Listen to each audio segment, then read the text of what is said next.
शेर, चालाक खरगोश और जंगल की बुद्धि। बहुत समय पहले की बात है। एक घना हरा भरा जंगल था जहां जानवर चैन से रहते थे। लेकिन एक दिन उस जंगल में एक भूखा शेर आ गया।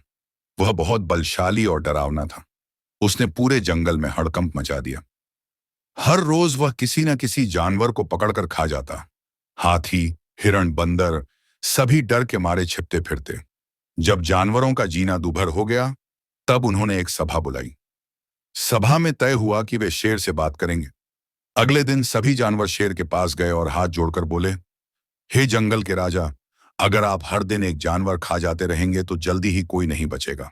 इसलिए हम वादा करते हैं कि रोज एक जानवर खुद आपके पास आ जाएगा। आप उसे खा लीजिए, लेकिन बाकी को चैन से जीने दीजिए। शेर को यह बात पसंद आई। उसे अब शिकार के लिए मेहनत नहीं करनी थी। अब हर दिन एक जानवर शेर के पास जाने लगा। एक दिन खरगोश की बारी आई। खरगोश बहुत चालाक और समझदार था। उसने सोचा, अगर मैं यूं ही मर गया तो क्या फायदा, क्यों ना कोई उपाय सोचूं। उसने देर से जाने की योजना बनाई।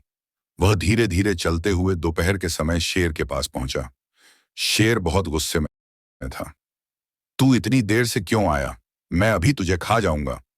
खरगोश डरने की जगह मुस्कुराकर बोला, महाराज, मैं तो समय पर ही आ रहा था, पर रास्ते में एक और शेर ने मुझे पकड़ लिया। उसने कहा कि वही असली राजा है और वही अब इस जंगल पर राज करेगा। मैंने बड़ी मुश्किल से उससे जान बचाई और आपके पास आया। शेर गुस्से से दहाड़ा, कौन है वो मूर्ख? मुझे दिखाओ उसे। खरगोश ने कहा, महाराज, वह पास के कुएं में रहता है। आइए, मैं आपको दिखाता हूं। शेर खरगोश के पीछे पीछे कुएं तक गया। खरगोश ने इशारा किया, यही है वो शेर जो खुद को राजा कहता है।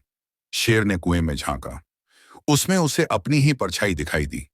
वह सोचने लगा कि कुएं में कोई और शेर है जो उसे घूर रहा है। गुस्से में उसने दहाड़ मारी, और जब जवाब में कुएं से भी दहाड़ की आवाज गूंजी, बौखला गया। मैं ही असली राजा हूं, यह कहकर वह कुएं में कूद पड़ा। और इसी तरह चालाक खरगोश ने जंगल को शेर से हमेशा के लिए मुक्त करा दिया। अब सारे जानवर फिर से चैन से रहने लगे। उन्होंने खरगोश को जंगल का बुद्धिमान सबशेर घोषित किया। साहस और बुद्धिमानी से किसी भी बड़ी समस्या को हल किया जा सकता है।